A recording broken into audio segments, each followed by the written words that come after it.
22వ అధ్యాయము కార్తీక పౌర్ణమి వ్రతము. అత్రి మహర్షి ఇంకా ఇలా చెప్పసాగాడు. అగస్య, ఆ విధంగా సుశీలుడు చేసిన బోధ వలన పురంజయుడు తక్షణమే విష్ణువు ఆలయానికి వెళ్ళి వివిధ పుష్పాలతో తులసి దళాలతో విష్ణువుని షోడశోపచారాలతోనూ పూజించి ప్రదక్షిణ నమస్కారాన్ని అర్పించి మేళతాళాలతో శ్రీహరిని కీర్తించి పారవస్యంతో నాట్యం చేసి భక్తి గానాలని ఆలపించాడు. అంతేకాదు, బంగారంతో విష్ణువు ప్రతిమని చేయించి దానికి కూడా పూజలు చేశాడు. దీపమాలికలు వెలిగించి అర్పించాడు.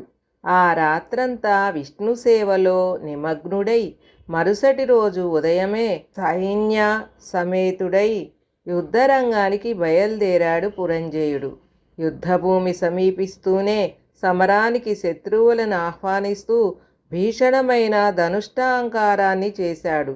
ఆ భీకర ధ్వనితో త్రుళ్ళిపడ్డ కాంభోజరాజు బలగాలు పురంజయుణ్ణి ఎదుర్కొన్నాయి. అన్యోన్య జయ కాంక్షాతత్పరులై ప్రాణాలకు తెగించి పోరాడే బలగాలతో క్రమక్రమంగా యుద్ధం పరాకాష్ఠకి చేరింది. ఆ క్రితం రాత్రి పురంజయుడు చేసిన పూజలకు సంతుష్టుడైన దామోదరుడు అతనికి దైవబలాన్ని తోడు చేయడం వలన ఆనాటి యుద్ధంలో శత్రురాజుల శక్తులన్నీ ఉడిగిపోయాయి. దైవకృప పొందిన పురంజయుని ముందు చిత్తుగా ఓడిపోయాయి. పురంజయుడి పరాక్రమం ముందు పగతురులందరూ ప్రాణభీతితో రణరంగాన్ని వదిలి తమ తమ రాజ్యాలకు పరుగులు తీశారు. విష్ణువు అనుగ్రహం వలన విజయాన్ని పొందిన పురంజయుడు సంతోషంతో అయోధ్య ప్రవేశం చేశాడు. విష్ణువుకి అనుకూలుడైతే శత్రువు మిత్రుడవుతాడు.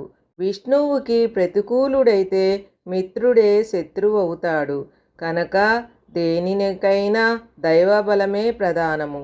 అట్టి దైవబలానికి ధర్మాచరణమే అత్యంత ముఖ్యం.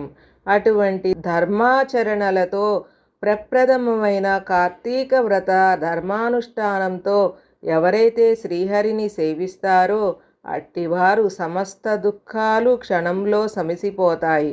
అగస్య, ఈ కలియుగంలో ఎవరైతే కార్తీక వ్రతము శ్రీహరి సేవ వదలకుండా చేస్తారో అట్టివారు శూద్రులైనా సరే వైష్ణవులతో సమానంగా ఉత్తములుగా పరిగణింపబడతారు.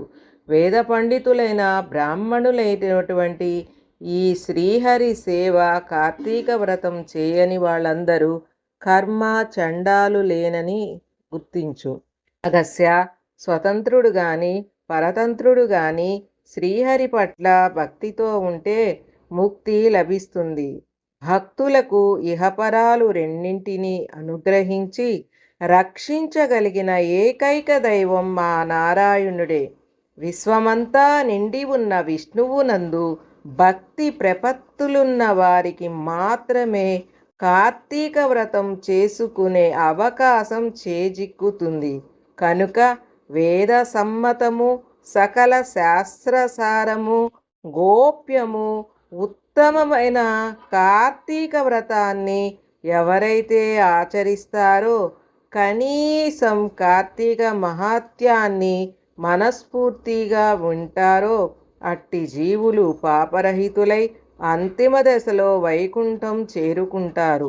ఎంతో మహాత్యం కలిగినటువంటి ఈ 22వ అధ్యాయాన్ని శ్రాద్ధకాలంలో పఠించటం వలన పితృదేవతలు కల్పాంత తృప్తిని పొందుతారు అని తెలిపాడు అత్రి మహర్షి. 22వ రోజు పారాయణం సంపూర్ణం. హరి ఓం తస్సత్.